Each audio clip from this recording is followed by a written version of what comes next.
다 함께 찬송가 254장 내 주의 보혈은 찬양하시면서 하나님께 예배를 드리는 우리의 마음을 준비하겠습니다.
다 함께 사도신경으로 신앙 고백하심으로 일요 저녁 예배를 하나님께 드리시겠습니다.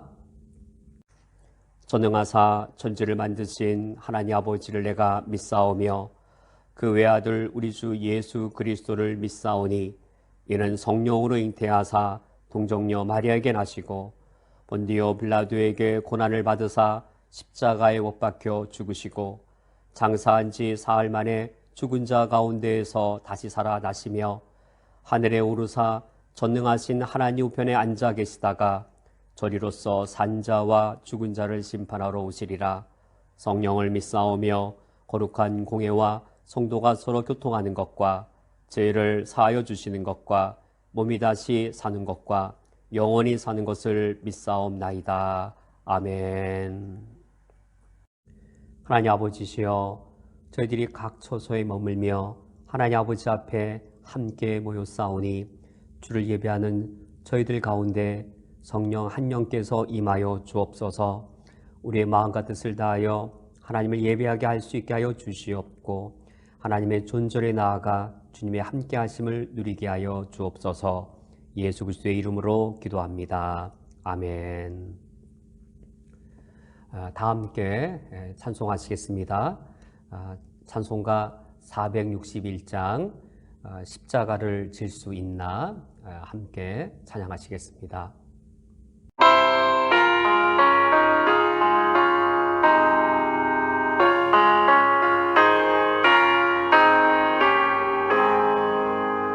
십자가를 질 수 있나 주가 물어보실 때 죽기까지 따르리 성도 되다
우리 이 시간 마음을 합하여서 하나님께 중보기도 드리시겠습니다.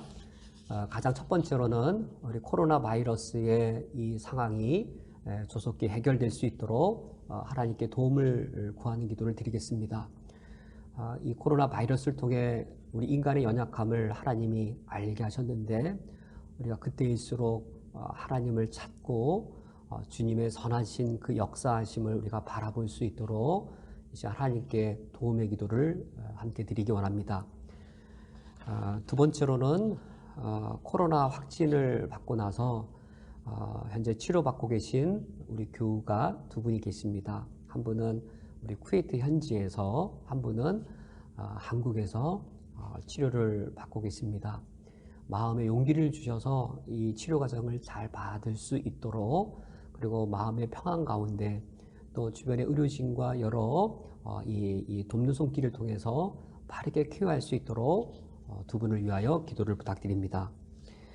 또 봉쇄 지역에 계신 우리 성도님들을 위하여 기도를 부탁드립니다. 우리 모두가 다 힘들지만 더 큰 어려움 속에 계십니다.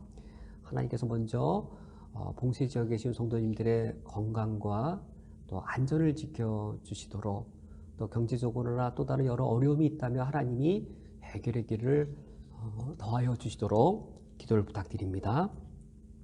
우리 대한민국의 코로나 치료제와 또 백신 개발 이 계획을 위해 기도하기 원합니다. 우리나라 대한민국이 코로나 치료제는 연내에 개발하는 것이, 그리고 백신은 내년 상반기에 개발하는 것이 목표입니다. 우리나라뿐만 아니라 전 세계의 큰 희소식이 되겠습니다. 우리나라 이 연구원들에게 하나님 지혜 주시고 또 체력을 주시고 또 사명감을 더해 주셔서 또 이제 여러 연구진들이 협력 가운데 이 빠른 시일에 또 효과가 좋은 백신과 치료제를 개발할 수 있도록 위하여 기도해 주시고, 또 우리나라뿐만 아니라 세계 모두가 다 이 치료제와 개발 백신에 힘쓰고 있는데 하나님의 은총을 내려주시도록 기도를 부탁드립니다. 미국의 코로나 사태와 또 시사태가 아직까지 맞물린 것이 해결되어지지 않았습니다. 평화롭게 빨리 조속히 해결될 수 있도록 기도를 부탁드립니다. 우리 교회 성도님들을 위하여 또 기도를 부탁드립니다. 이수진 지사님 가정은 지난주에, 그리고 김미옥 지사님 가정은 내일 한국으로 돌아가십니다. 하나님이 이 쿠웨이트에서 우리와 함께 신앙생활 하다가 이제 우리가 얼굴도 보지 못하고 한국으로 돌아가시게 되어지는데, 우리에게 마음의 아쉬움이 큰 것만큼 하나님이 더 세밀하게 그 발걸음을 인도해 주시고 한국에 무사히 도착하시고 그곳에서 진행될 모든 여정들도 평강 가운데 진행될 수 있도록 기도를 부탁드립니다. 또 우리에게 축할 일이 있습니다. 양경환 지사님 7월에 아드님 결혼식이 있어서 이번 주간에 한국에 들어가십니다. 코로나 바이러스 상황이지만 아드님의 그 결혼식 진행되는 과정과 그 당일날 가장 큰 축복받는 그런 결혼식이 되어질 수 있도록 가장 아름답고 또 행복에 가득 찬 이 새로운 가정이 시작되었습니다. 신랑 신부 이제 양가 부모님을 떠나서 아름다운 가정을 이루게 되는데 하나님께서 그 가정을 축복해 주시고, 양경환 지사님 아드님을 이렇게 훌륭하게 기르고 또 이 결혼하기까지 아버지 역할을 잘 감당하셨습니다. 우리 양경원 지사님 날 크게 행복하고 큰 격려받고 축하받는 날이 되어질 수 있도록 기도를 부탁드립니다. 윤준아 성도님 지난 5월 23일 날 이제 아기를 낳았습니다. 쿠웨이트에서 이제 아기를 이제 사랑 가운데 기르고 계시는데, 윤준아 성도님 몸조리도 이제 산후 후에 잘 할 수 있도록, 그리고 또 이제 아기가 이제 아빠 엄마 사이에서 사랑 가운데 또 잘 성장하되, 코로나 바이러스의 상황에 어려움이 있지만은 이제 우리 아기의 건강을 잘 지켜주셔서 1개월, 2개월 그 개월수에 맞게끔 또 건강하게 잘 발육할 수 있도록 기도를 부탁드립니다. 오늘 우리에게 소식이 한 가지 있습니다. 김강석 지사님 모친께서 어제 소천하셔서 내일 발인입니다. 김강석 지사님의 모친 되시고 또 이은자 지사님의 시모 되시는 권사님이신데, 하나님을 기히 섬기시다가 또 이렇게 믿음의 가정, 이 믿음의 자녀들을 이루신 신실한 어르신이십니다. 내일 발인과 하간에 이르기까지 모든 장례 절차를 영생의 위로의 주님께서 함께 하시고 동행해 주셔서 하나님을 신실히 믿는 가정에 하나님의 영생의 위로와 평안을 주시는 그런 장례 일정이 되어질 수 있도록 기도를 부탁드립니다. 우리가 이 시간 이 기도 제목을 가지고 우리 마음을 다하여 하나님께 합심하여 기도 드리시겠습니다.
하나님 아버지여, 주께 간구하오니 저희들의 기도를 들어 응답하여 주시옵소서. 하나님은 자비와 선이 풍성하시오니 우리에게 선을 내려주시고 자비를 이루어 주옵소서. 예수 그리스도의 이름으로 기도합니다. 아멘. 오늘 성경 말씀 함께 보시겠습니다. 오늘 성경 말씀은 신약 성경 로마서 2장 25절에서 29절까지의 말씀입니다. 신약 성경 241쪽에 있습니다. 오늘 성경 말씀 로마서 2장 25절에서 29절까지의 말씀을 제가 봉독해 드리겠습니다. 내가 만일 율법을 행하면 할례가 유익하나 만일 율법을 범하면 내 할례는 무할례가 되느니라. 그런즉 무할례자가 율법의 규례를 지키면 그 무할례를 할례와 같이 여길 것이 아니냐. 또한 본래 무할례자가 율법을 온전히 지키면 율법 조문과 할례를 가지고 율법을 범하는 너를 정죄하지 아니하겠느냐. 무릇 표면적 유대인이 유대인이 아니요 표면적 육신의 할례가 아니니라.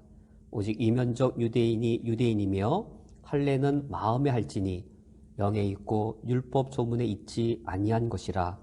그 칭찬이 사람에게서가 아니요 다만 하나님에게서니라. 아멘. 함께 기도하고 말씀을 듣겠습니다. 하나님 아버지시여, 저희들을 하나님의 자녀 삼아 주신 후 아들의 영 성령을 우리에게 허락해 주시어서 우리 스스로 하나님의 아들인 것을 알게 하시니 감사드립니다. 우리에게 아들의 영 성령을 허락하셔서 하나님을 부를 때 아버지라 부를 수 있게 하여 주시옵고, 우리에게 성령을 허락하시어서 우리가 이 땅에서 하나님의 형상으로서 이 땅에서 하나님의 뜻을 이루는 자로서 우리 자신의 정체성을 알게 하신 것 감사드립니다. 우리가 오늘 로마서의 말씀을 통하여서 우리가 하나님의 백성이며 주의 자녀인 우리 정체성을 돌아보게 하여 주시옵고, 하나님 우리에게 용기 주시고 힘을 주시는 그 은혜를 누리게 하여 주옵소서. 예수 그리스도의 이름으로 기도합니다. 아멘. 오늘 말씀의 주제는 할례입니다. 로마서 2장 25절에서 29절까지의 본문인데 계속 할례를 다루고 있습니다. 할례란 정체성에 관련된 문제입니다.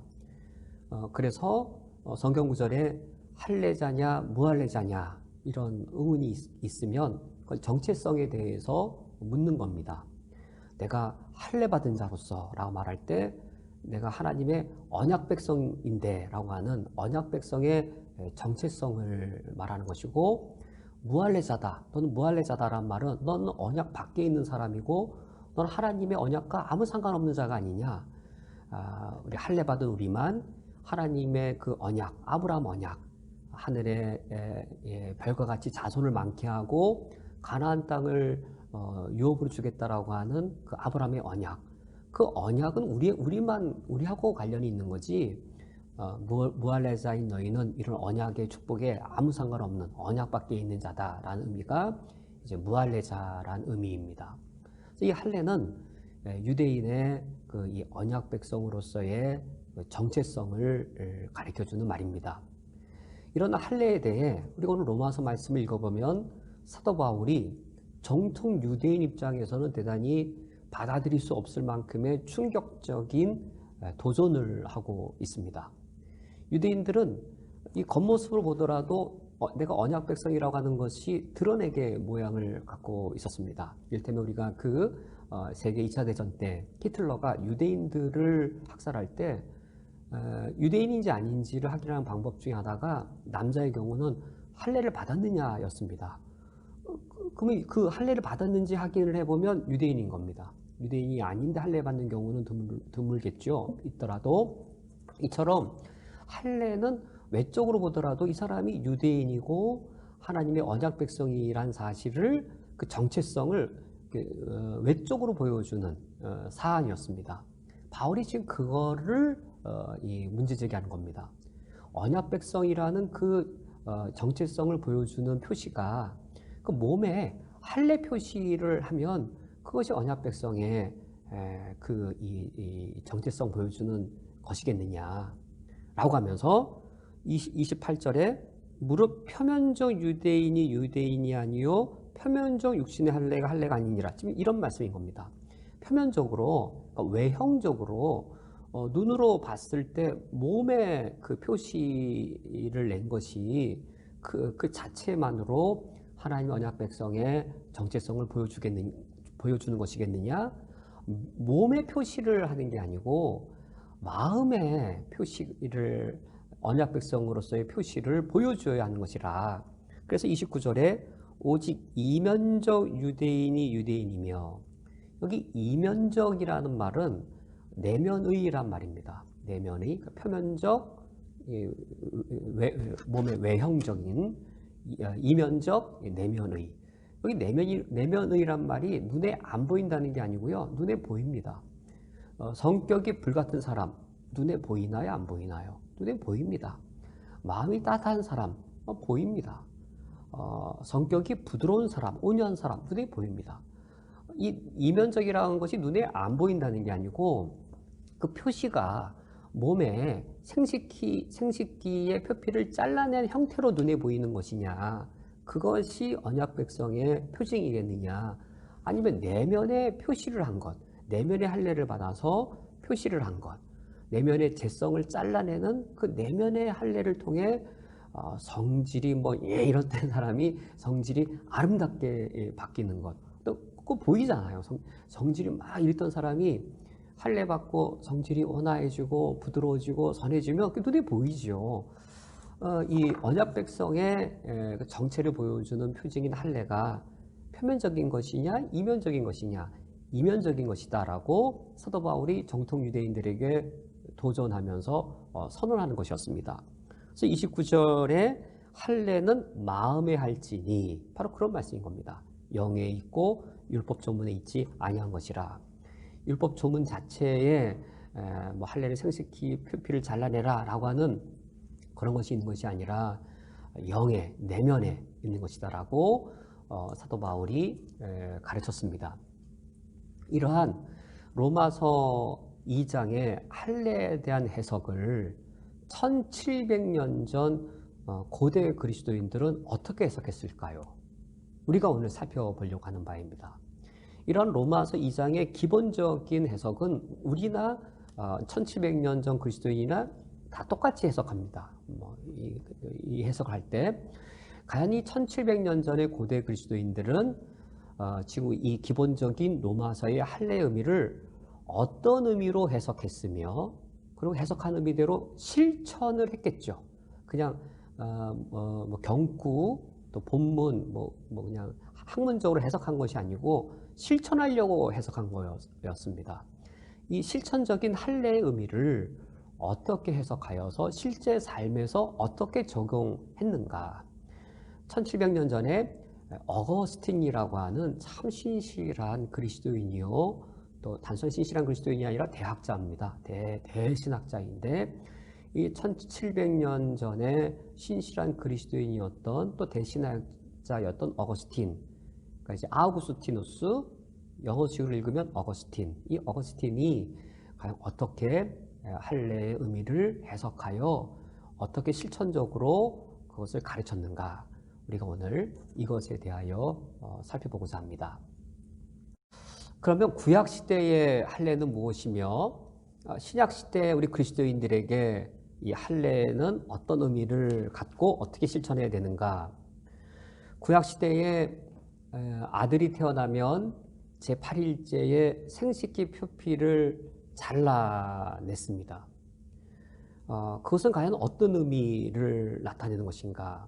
그 당대로서는 이런 의미였습니다. 할례를 받기 전에는 1, 2, 3, 4, 5, 6, 7 옛사람의 삶을 산 것이었습니다. 무할례자로서의 1, 2, 3, 4, 5, 6, 7의 삶을 살았습니다. 태어나서 살다가 늙고 죽는 그냥 1, 2, 3, 4, 5, 6, 7의 그 사이클에 갇혀있는 삶을 살았습니다. 무할례자로서 이방인으로서의 삶을 살았습니다. 그러다가 할례를 받게 되어지면 1, 2, 3, 4, 5, 6, 7, 8 과거의 무할례자로서의 삶을 반복하는 것이 아니라 그 사이클 바깥으로 들어가는 하나님의 백성이라고 하는, 하나님의 언약 백성이라고 하는 새로운 차원의 삶을 살아가는 그 시작. 내가 이제 할례를 받음으로 과거의 삶의 패턴과 과거의 삶의 사이클에 갇혀 살지 않겠습니다. 살려고 돈 벌고, 돈 벌어야 살고, 살려고 돈 벌고, 그런 1, 2, 3, 4, 5, 6, 7의 3 그런 사이클에 갇혀 살지 않겠습니다. 이제는 내가 하나님의 소유로서 제사장 나라가 되어지고 거룩한 백성이 되어지는 그런 새로운 사이클의 삶으로 내가 들어가겠습니다 라고 이제 결단하는 것이 구약시대의 유대인들이 할례를 받는 그런 의미였습니다. 구약시대도 이런 의미로 할례를 받은 것이죠. 그러면서 내가 1, 2, 3, 4, 5, 6, 7을 벗어나서 8의 삶을 살아갈 때 어떻게 살아가야 되는지는 할례 받고 율법을 지키는 겁니다. 할례를 받으면 율법을 지켜야 됩니다. 율법을 지키는 삶이 제8일의 삶을 사는 겁니다. 5일, 6일, 7일 이 삶이 아니라 제8일의 삶, 제8일의 삶을 사는 것은 하나님의 율법을 지킴으로 언약 백성으로 살아가겠다라는, 그러니까 구약 시대에도 이런 의미로 이제 할례를 받은 것이었습니다. 여기에 대해 신약 성경을 근거로 하여 어거스틴은 할례의 의미를 더 나아가 해석합니다. 이건 이제 어거스틴 해석이라기보다도 이제 그 사도 바울의 골로새서를 비롯한 여러 신약 성경을 근거로 한 해석이죠. 어거스틴의 해석이 아니라 신약 성경의 해석을 어거스틴이 다시 해석한 것이죠. 그것을 이렇게 해석합니다. 구약 시대에 할례를 행했던 것은 구약 시대의 유대인들도 이 제8일의 예표였던 예수 그리스도의 부활을 바라보면서 할례를 받은 것이라. 왜냐하면 이 예수 그리스도의 부활, 예수 그리스도의 부활이 할례를 성취했기 때문이다라고 어거스틴은 해석합니다. 그러니까 약간 이 내용이 어려울지 모르겠어요. 어거스틴의 해석, 어거스틴 이전에 신약 성경입니다. 사도 바울의 골로새서와 여러 성경들을 합하여 해석하면 이제 어떤 해석이 나오냐면 예수님은 부활로서 예수님의 제8일의 부활, 예수님 8일에 부활하셨죠. 그러니까 이제 6일 금요일, 토요일 7일, 그리고 일요일 제8일, 예수님이 제8일에 부활하셨습니다. 예수님이 제8일에 부활하신 예수님의 제8일의 부활은 그 제8일의 부활이어서 그 새 생명, 하나님의 언약 백성 살아갈 새 생명을 성취하셨죠. 이런 예수님의 부활은 그 구약 시대의 제8일에 새롭게 살고자 결단했던 이 구약의 할례를 성취한 사건으로 이 사도 바울이 해석을 하고 어거스틴이 그것을 이제 우리가 알아들을 수 있게끔 풍요로운 의미로 상세한 설명으로 해석을 했습니다. 즉 구약 시대에 제8일의 할례를 받는 것은 구약 시대 유대인들도 이 어거스틴은 예수 그리스도의 부활의 역사를 바라보면서 이제 할례를 받았다라고 어거스틴은 해석을 하고, 그러므로 예수님의 부활이 구약의 할례 성취이다. 그러므로 예수님의 부활 이후에는 더 이상 우리가 몸의 할례를 받을 이유가 없는 것이죠. 예수님의 부활로서 구약의 그림자였던 할례가 성취되었기 때문에 더 이상 신약 시대에는 예수 그리스도 부활 이후에는 할례를 받을 필요가 없습니다. 이러한 할례, 그럼 이 할례 받을 때 생식기 표피를 잘라내는 것은 그건 무엇을 의미하는 것이냐? 단순히 생식기 표피를 잘라내는 것이냐? 생식기란 생명의 통로입니다. 생명의 통로여서 아버지의 생명이 아들에게로 생명이 이어져 갑니다. 생명만 이어져 가는 게 아니라 아버지의 죄성이 아들에게로 죄성이 유전되어져 갑니다.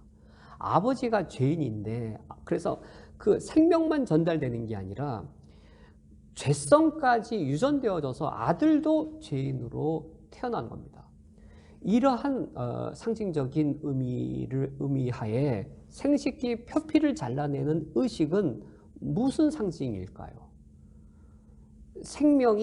생명만 전달되는 게 아니라 그 통로를 통해 죄성까지 전달되어질 때 그 생명의 통로인 생식기의 표피를 잘라내는 행위는 죄성을 잘라낸다라고 하는 것의 상징적 행위였습니다. 상징적 행위지 실제적 행위는 아니죠.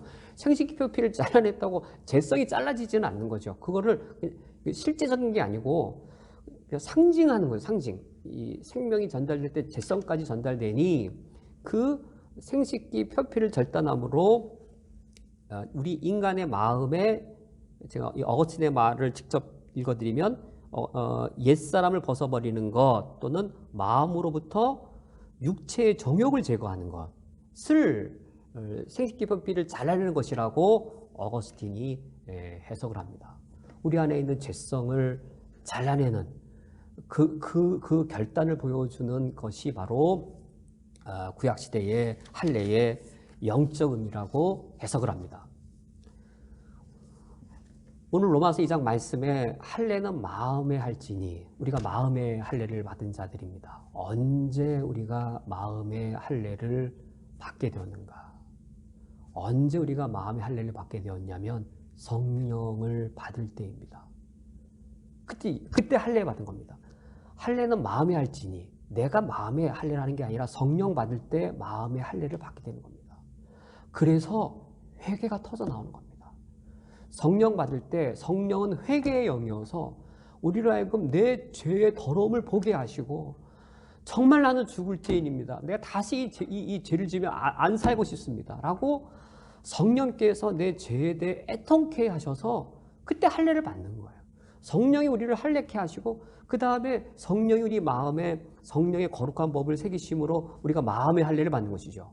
할례는 표면적 할례가 아니요 이면적 할례가 할례란 말.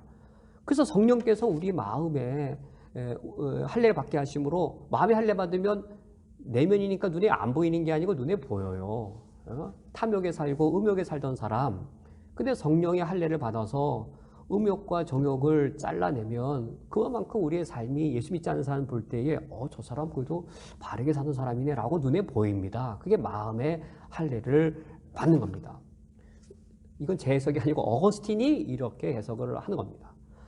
할례란 무엇이냐? 구약시대의 유대인들은 단순히 생식기의 표피를 잘라냈다면 오늘 신약시대에는 이 할례가 아무런 의미도 없는 것이냐? 아니다. 신약시대 그리스도인들은 그 영적 의미를 누리고 지키는 것이다. 그리스도인들이 마음의 할례를 받아야 된다. 제8일에 그리스도인들이 모여 예배를 드리지 않느냐. 그래서 이 어거스틴의 매우 독특한 해석이 있는데, 일반적으로 과거나 고대나 현대에 이르기까지 우리가 일요일날 모여드리는 예배를, 제8일에 모여드린 예배를 10계명의 4계명과 연결시킵니다. 제7일에 안식일을 지켜라. 이 4계명의 연장선상에서 오늘날 그리스도인들은 일요일에 예배를 지킨다라고 말하는데, 어거스틴은 전혀 다른 관점에서 그리스도인이 8일에 모여 예배를 드리는 이유, 매주마다 예배를 드리는 이유는 예수님이 부활을 통해 할례를 성취해서 세례로 대치시켰기 때문이다. 우리 그리스도인은 더 이상 할례를 받지 않는다. 우리 그리스도인들은 이제 세례를 받음으로 하나님의 언약 백성의 표를 받는다. 구약시대에는 할례를 받음으로 언약 백성의 표였는데, 예수님의 그 8일이, 예수님의 8일의 부활이 8일의 할례를 성취했으므로 더 이상 할례를 받지 않는다. 할례는 세례로 대치되었다. 우리 그리스도인들은 이 할례가 성취되었기 때문에 제8일을 지키기 위하여 할례의 성취에 근거하여 우리는 이 일요일마다 모여서 예수 그리스도를 예배한다라고 해석합니다. 이 대부분의 해석은 이 신약시대의 일요일 예배를 7계명에 근거하여서 일요일 예배의 신학적 근거를 찾지만, 어거스틴은 매우 독특하게 할례가 오늘 일요일 예배의 신학적 근거라고 가르치고 있습니다. 이처럼 이 어거스틴은 구약시대의 할례의 의미가 무엇이며 신약시대의 할례의 의미가 무엇인지를 이와 같이 가르치고 있습니다. 즉, 구약시대의 할례도 단순히 생식기의 표피를 잘라내는 것만을 가리킨 것이 아니었다. 1, 2, 3, 4, 5, 6, 7, 1, 2, 3, 4, 5, 6, 7 과거의 무할례자로서 바알 섬기고 아세라 섬기고 탐욕과 음욕에 살던 그 1, 2, 3, 4, 5, 6, 7의 삶을 중단하고 끊어버리고 과거의 삶의 사이클을 벗어나서 이제는 탐욕과 음욕이 아닌 도둑질하지 말라, 간음하지 말라라고 하는 이 율법, 새 언약의 백성의 삶을 새롭게 시작하려고 하는 그런 의미로 구약시대에 드렸다. 그것은 신약시대 우리에게도 여전히 적용되어져서 우리에게 무의미한 것이 아니다. 구약시대의 할례가 종결되었기 때문에, 우리는 할례를 안 받고 세례를 받기 때문에 할례가 우리 그리스도인과 무관하느냐? 그렇지 않다. 영적 의미로는 동일하다. 우리 그리스도인들은 사도 바울의 로마서 2장의 말씀처럼 할례를 마음에 받는다. 구약시대의 백성들도 이 정욕을 끊어야 되는 것처럼 몸의 할례만이 아니라 마음의 정욕을 끊는 것을 하는 것처럼, 우리 신약시대에 우리 그리스도인들도 성령 받음으로 마음의 할례를 받아서 내 육신의 소욕을 끊고 하나님의 성령의 새로운 소욕을 따라 사는 삶, 제8일의 삶을 살고자 하는 그런 다짐으로 이 할례를 지켜야 된다. 이것이 이제 이 어거스틴이 가르치는 할례의 의미입니다. 마지막으로 어거스틴이 할례의 의미를 우리 그리스도인에게 적용해 주는 또 하나의 의미가 있습니다.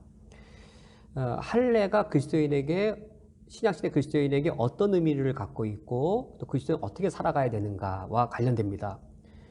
어거스틴은 예수님의 삶에서 세 가지의 요일을 의미 있게 해석합니다. 예수님이 금요일의 삶을 사시고 토요일의 삶을 사시고 그리고 제8일의 삶을 사셨다.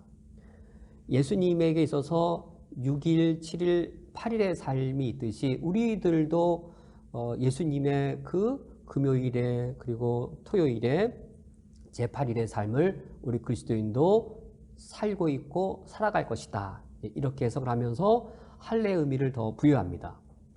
예수님에게 있어서의 금요일이란 그리스도의 십자가의 날이었습니다. 그리고 예수님에게 있어서의 토요일의 삶이란 무덤에 장사 지낸 그 삶이었습니다. 예수님에게 있어서의 제8일이란 부활, 예수님의 부활하신 날이었습니다. 이렇게 예수님께 금요일의 삶, 토요일의 삶, 제8일의 일요일의 삶이 있었듯이 우리 그리스도인의 이 땅에서의 삶도 금요일의 삶, 그리고 토요일의 삶, 제8일의 일요일의 삶이 있을 것이다. 그러면 대체 우리 그리스도인은 지금 무슨 요일의 삶을 지금 살고 있는 것일까요? 어느 요일의 삶을 살고 있는 것일까요? 이 금요일이 예수님의 십자가, 그리고 토요일이 무덤에서 이제 장사 지낸 바 되어진 안식의 삶, 그리고 부활, 시간과 공간 바깥에 하늘과 땅을 넘어선 새하늘과 새 땅에 속한 종말에 속한 제8일의 일요일의 삶, 삶, 예수님의 금토일의 삶이죠. 우리는 어디일까요? 우리는 십자가와 무덤에서의 그 안식과 부활 후에 영원한 그 세계에 들어간 것, 우리는 지금 어디에 있을까요? 우리 그리스도인들도 죽으면, 예수님이 재림하실 때 생존하지 않은 대부분의 그리스도인들은 우리도 죽으면 장사 지냈다가 무덤 속에 있다가 예수님이 재림하실 때 우리가 다시 부활하겠죠. 그러므로 우리는 이게 토요일입니다. 이것이 예수님이 재림하실 때까지 우리 성도들이 죽어서 무덤에 머물러 있는 것, 예수님도 십자가에 죽으셔서 무덤에 그 토요일을 계셨던 것처럼 우리들도 언젠가 토요일의 삶을 살 겁니다. 이 땅의 삶이 다 맞춰지면 우리들도 토요일의 삶이 우리에게 기다리고 있고, 우리들도 우리 육신이 무덤에 머물러 있다가 예수님의 재림의 때 제8일로서의 일요일을 맞이하면서 우리가 부활하고 부활의 새 생명을 누리고, 그래서 이제 새하늘과 새 땅에 들어갈 날이 있을 겁니다. 그러면 지금 오늘 2020년 지금 6월달 우리는 무슨 요일의 삶을 살고 있는 것일까요? 토요일 이전의 삶, 즉 금요일의 삶을 우리가 살고 있다라는 것이 어거스틴의 해석입니다. 예수 그리스도께서 금요일 십자가의 삶을 살아셨던 것처럼 오늘날 그리스도인들 할례 받은 후 오늘날 그리스도인들은 무슨 요일의 삶을 사는 자들이냐? 금요일의 삶을 사는 자들이라. 그리스도인이 이 땅에서 살아가는 삶은 금요일의 십자가의 삶을 살아가는 것이다 라고 하는 것이 바로 어거스틴의 해석이었습니다. 오늘 말씀을 맺도록 하겠습니다. 1700년 전에 그리스도인들은 할례를 어떻게 해석하고 그것을 어떻게 적용하며 살았을까? 우리가 어거스틴의 해석을 통하여서 그 의미를 보았습니다. 오늘 함께 나눈 내용은 1700년 전 그리스도인들의 해석이었습니다. 1700년 전에 그리스도인들이 얼마나 아름답고 또 얼마나 바르고 얼마나 도전이 되어지는 그 성경 해석으로 살아갔는지를 우리가 엿볼 수 있습니다. 1700년이 지난 이후에도 그 해석은 결코 낡은 해석이 아니라 오늘날 우리에게도 매우 날카로운 이 칼날처럼, 매우 예리한 칼날처럼 우리의 삶에 적용되어지는 말씀입니다. 오늘 말씀을 기억하시면서 이 시간 함께 합심해서 우리가 다짐의 기도를 드리기 원합니다. 하나님, 우리가 표면적 할례자가 아니라 이면적 할례자가 되기 원합니다. 성령을 받았으므로 우리가 내면의 할례를 받은 자들입니다. 육신의 소욕과 정욕들을 끊을 수 있게 하시고 우리 안에 계신 성령을 인하여 제8일 그날을 소망하면서 오늘 금요일의 삶을 살 수 있게 하옵소서. 오늘 말씀을 기억하시면서 이 시간 다짐의 기도를 우리가 각자 합심하여 기도하시겠습니다. 함께 기도하시겠습니다.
하나님 아버지시여, 저희들이 예수 그리스도를 믿고 성령을 받음으로 할례 받게 하신 것을 감사드립니다. 저희들이 진실로 할례 받은 자들입니다.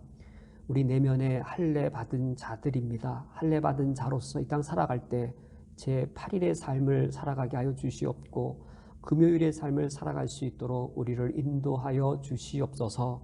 예수 그리스도의 이름으로 기도합니다. 아멘. 다 함께 주기도로 예배를 폐하겠습니다. 하늘에 계신 우리 아버지여, 이름이 거룩히 여김을 받으시오며 나라의 임하옵시며 뜻이 하늘에서 이루어진 것 같이 땅에서도 이루어지이다.